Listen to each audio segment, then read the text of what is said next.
Hi, in this video we are going to continue on the topic chemical reactions and energy, and this video will be the last video, and here we are going to discuss two items. The first one is how we can make use of standard enthalpy change of formation to find out the enthalpy change of a particular reaction, and the second item is quite similar, but this time we are making use of a couple of standard enthalpy changes of combustion to find out the enthalpy change of a certain reaction.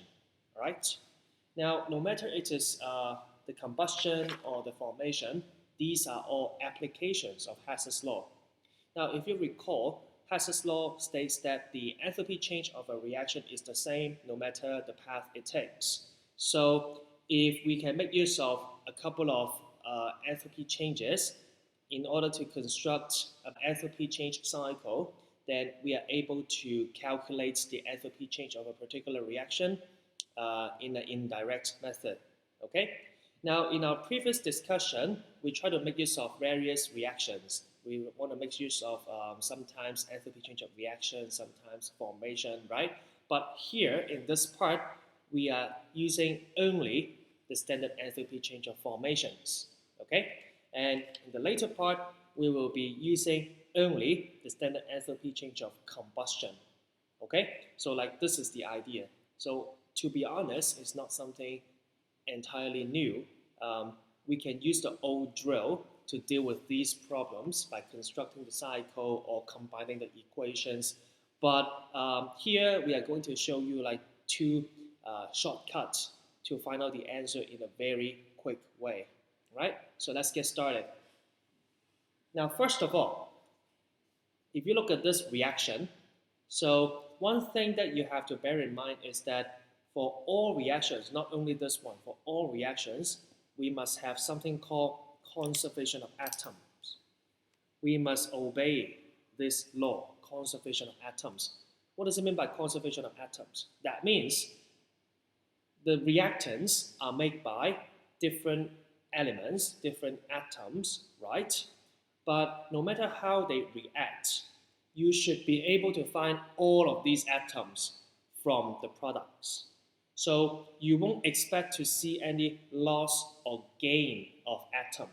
Okay? If you are having 10 atoms making up the reactants, you should be finding the exact 10 atoms from the products. Okay? So this is what we call the conservation of atoms. Having said that, that means if we are able to find out all of those constituent atoms, constituent elements, then we can make use of these constituent elements to form the reactants or to form the product, right? Because these group of chemicals and these group of chemicals, they are all made by the same amount, same type of constituent element. So that's why you see how I construct the energy change cycle starting from the constituent element. Okay? Now, we see that actually here, methane. So if you think about the formation of methane, methane is obviously formed by carbon and hydrogen. So if you're following the arrow here, you see that 1 mole of carbon and 2 moles of hydrogen gas all together are able to form 1 mole of methane. So this one is the standard enthalpy change of formation of methane. Okay? Now, oxygen is obviously formed from oxygen. So you see 2 moles of oxygen forming 2 moles of oxygen. Actually, this is not a reaction. This is not a reaction. So you realize that the standard enthalpy change of formation of free elements is 0. We did talk about that before. So from here to here, it is not an enthalpy change. It's not even a chemical change at all. So that's why I just leave it here. But what I want to show you is, with all these elements, we are able to form the reactants. Okay? Now, with the same quantity of elements, we can also form the products. For example, carbon dioxide must be formed from 1 mole of carbon and 1 mole of oxygen gas. So this one is the standard enthalpy change of formation of carbon dioxide. Now we also see 2 moles of water. So 2 moles of water is coming from 2 moles of hydrogen gas and 1 mole of oxygen gas. Following the dotted line, we are able to form the water. So here, this is the standard enthalpy change of formation of liquid water, but because we are forming 2 moles of water, so we have to multiply by 2. Okay, so having constructed the cycle here, then if we start from the constituent elements ending at the product side, then we can go from here, the red path plus the black path, which is equal to the blue path. Do you get it? So here equals to here. Okay, so you see, the cycle can be viewed as the constituent elements can either react to form the products directly following the blue path, or they react to form the reactant first, the red path, followed by the combustion or the reaction. Okay, making use of the Hess's law, we are able to have this equation set up. So the blue path would be the formation of carbon dioxide plus the formation of water times 2. Okay? Then to form the reactant following the red path, then that would only concerning about the formation of methane. Okay? And also the black path, which is the delta H, the one that we are looking for. Okay?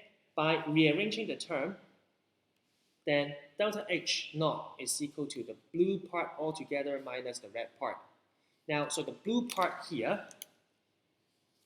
formation of carbon dioxide, formation of water, actually, they are basically the formation of the products, right? Formation of the products. So that's why altogether here, this part equals to this part, okay? The sum of standard enthalpy change of formation of the products. So minus this part, delta H naught F, and this one is the sum of the standard enthalpy change of reactant. Okay, so at the end we have this very important and useful equation. So this is how we can make use of the standard enthalpy change of formation to find out the delta H. Okay, all you have to do is to add all the formation of the products together minus the sum of the formation of reactant together. Now let's look at some practice question. I will do one for you and I will leave the rest for you.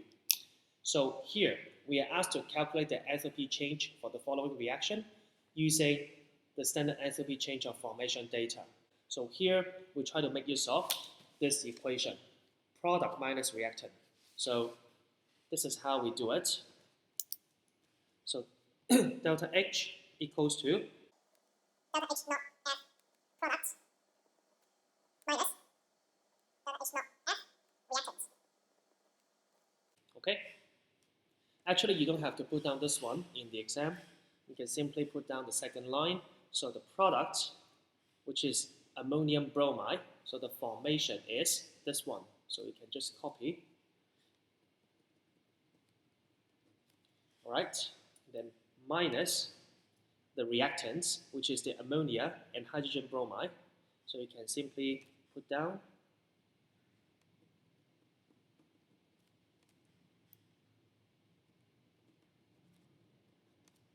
Okay, and then you tap your calculator.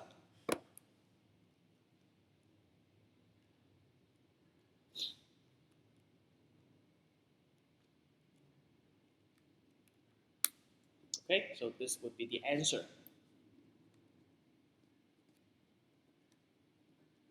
So you see, it is quite easy to do it. All you have to know is this equation and then you plug that in, right? Now, but pay attention to one thing. Now, from these equations, these are all in 1:1 ratio, right? So you don't have to multiply. But if you come across reactions like, for example, C here, you see 3 carbon dioxide, 2 water, and then like 7/2 O2, then with all those formations, you need to multiply the stoichiometry, just like what we did here. You see, if you form 2 water, you need to multiply by 2, okay? So now pause the video and try B, C, D yourself, and then we will check the answers. Okay, so let's check the answers. For B here, delta H equals to the reactants, which is this one plus this one. So we have the water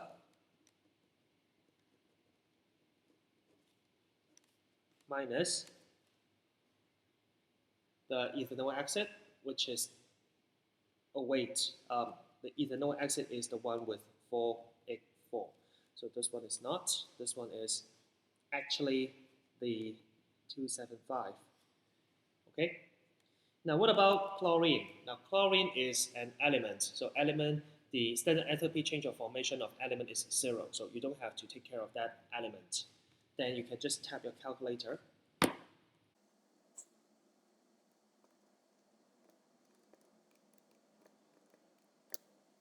You got.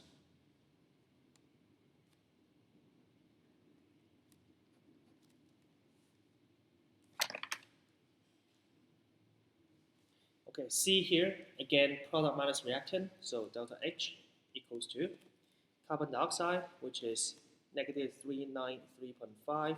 But here, because there are 3 of them, so you need to multiply by 3, plus water.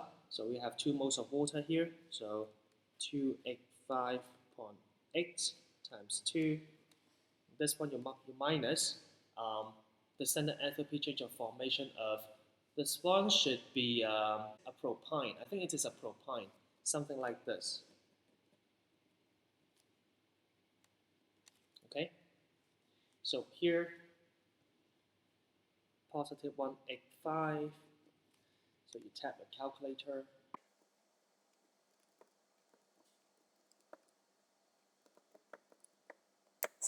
So you get quite an exothermic reaction, which is acceptable because knowing that the combustion of a fuel usually gives you an exothermic enthalpy change with usually 10 to the power 3 order of magnitude. So this one is acceptable.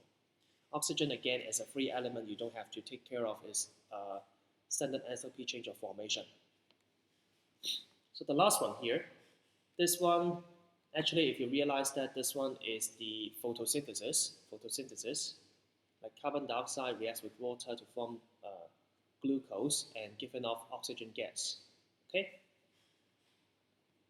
So we have the product, which is the glucose,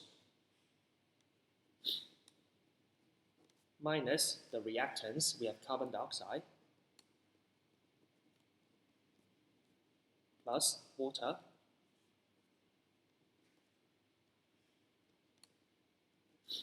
six of them.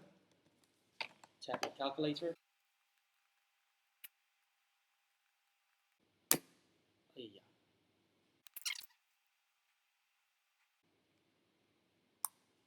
Okay. So you should have positive 1272.8 kilojoule per mole.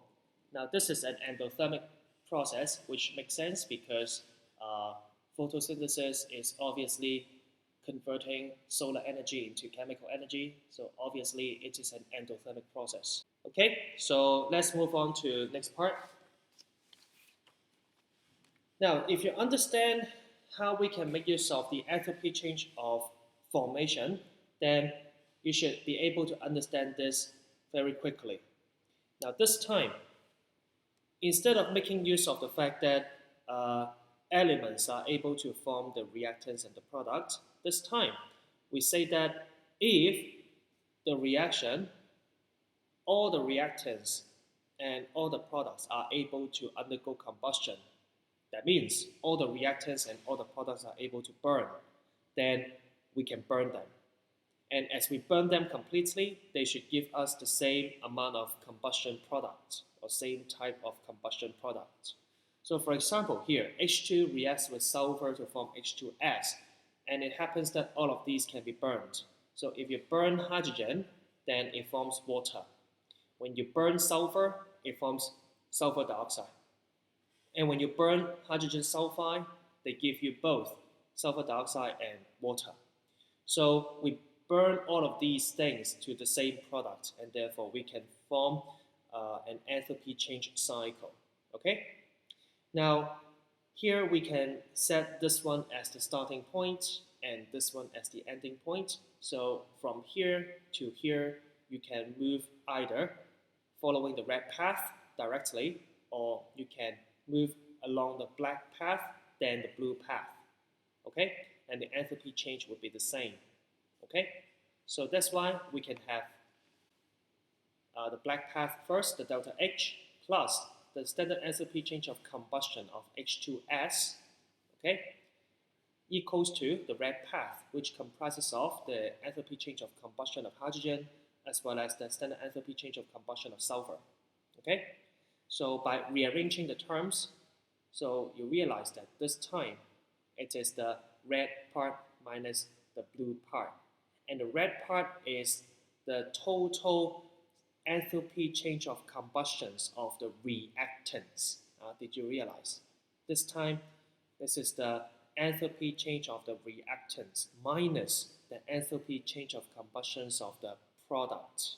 Okay, so reactants minus the product. Okay, so again, you need to bear in mind this very important general equation. Okay, this time is the reactants minus the product. Now you realize, don't mix them up. For combustion, it is the reactant minus the product. But for formation, it is the product minus the reactant. So don't mix them up. Okay? Now let's have a look at those practice questions. Again, I will do one as a demonstration. So here, for this reaction, we are given with a bunch of standard enthalpy change of combustion. So let's see how it works. So this time, you know that delta H equals to the total amount of standard enthalpy change of combustion of reactants minus the total combustion of products. Okay, so the reactants, we have this ethane and hydrogen.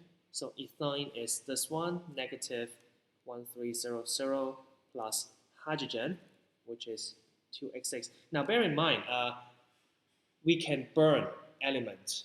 So for the formation, we say that the formation of element is 0.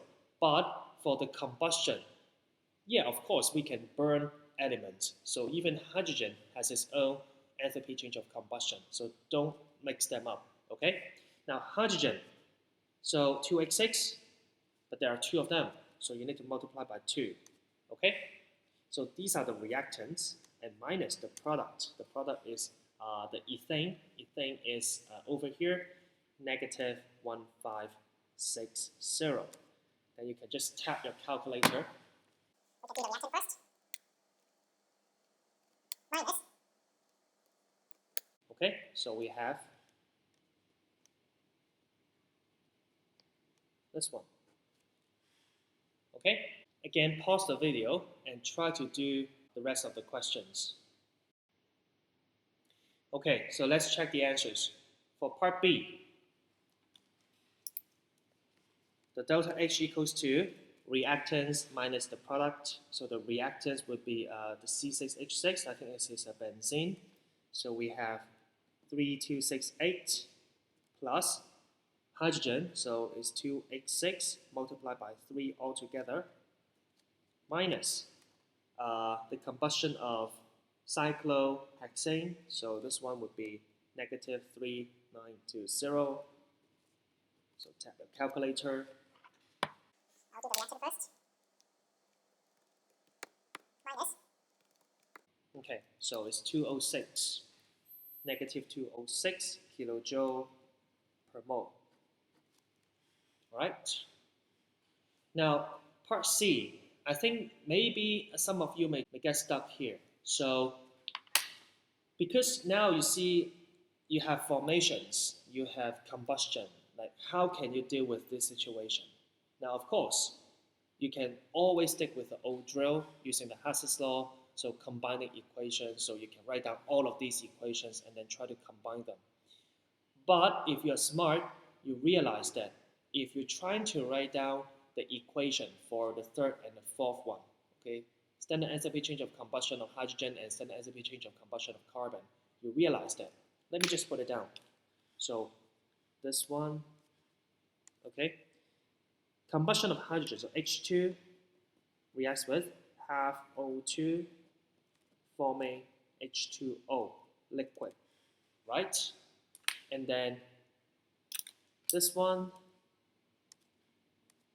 would be carbon reacts with oxygen to form CO2. Do you agree? Now, if you realize that actually this one is the standard enthalpy change of formation of water, isn't it? Like water is formed from hydrogen gas and half mole of oxygen gas. Do you agree? And also this one, actually this equation can also be used to represent the standard enthalpy change of formation of carbon dioxide, right? So that's why, in fact, this one is equal to the delta H naught F CO2 gas. And this one is equal to the delta H naught F CO2 gas. Right? So that's why actually after doing this translation, you realize that you have 4 formations. Then you can make use of what we have learned previously using the standard enthalpy change of formation to calculate the standard enthalpy change of this particular reaction. Okay? So this is how it works. So delta H equals to this time, because it is formation, so it is product minus reactant, product minus reactant. So we have sodium carbonate, so negative 1131 plus H2O, the formation of, sorry, this one is not CO2. This one should be H2O. Alright, so plus negative 2H6, and then plus carbon dioxide, which is 394. So these are the product that we minus the reactant, which is sodium hydrogen carbonate. So here it is negative 948 multiplied by 2, because there are 2 more of that. And then you can tap the calculator to find the answers.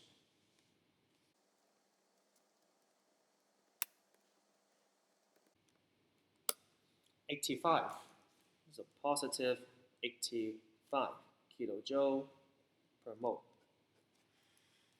Okay? Now part 2. So first of all, let's put down the thermochemical equation for the formation of propanol. So CH3CH2CH2OH. This one is a liquid. So this must be formed from carbon, hydrogen, as well as oxygen. Okay? We need 3 moles of carbon, and we need to have 3 plus 2 plus 2 plus 1, so 4 mole of hydrogen, and half mole of oxygen. Okay? And then, after that, we need to construct a cycle, and we have all this combustion data. So perhaps we want to burn all of these together. We want to burn these down. Okay? Now, maybe we start from something easier. For example, carbon. Okay? So we burn 3 moles of carbon.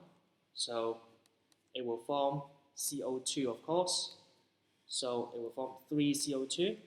Okay? Now for this reaction, we need to add 3 moles of oxygen gas. Okay? And this one, the enthalpy change will be negative 394 multiplied by 3 kilojoule per mole. Okay? This will be the red one. And then we can look at hydrogen. We want to burn hydrogen.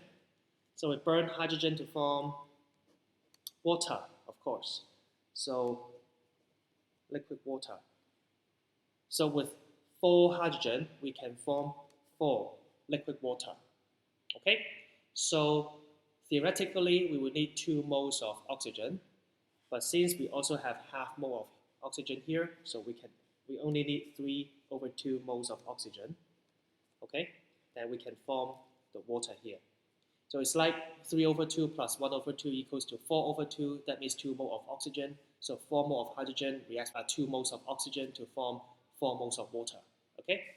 So this one, negative 2H 6 multiplied by 4 kilojoule per mole. Okay? And then you can burn the propanol according to this equation. You can burn this one down. As you burn this one down, you may realize that they will form exactly these two products. Okay? But of course, you need to have oxygen. So, all right, because there are altogether 10 oxygen. All right, so this one is the delta H. This is what we are looking for. Then you can start from here and end at here. So you can have this path equals to this path. So you can have delta H naught plus 948, which is this path, right, equal to the red path plus the blue path. Then you can just tap your calculator and you should be able to find the answer.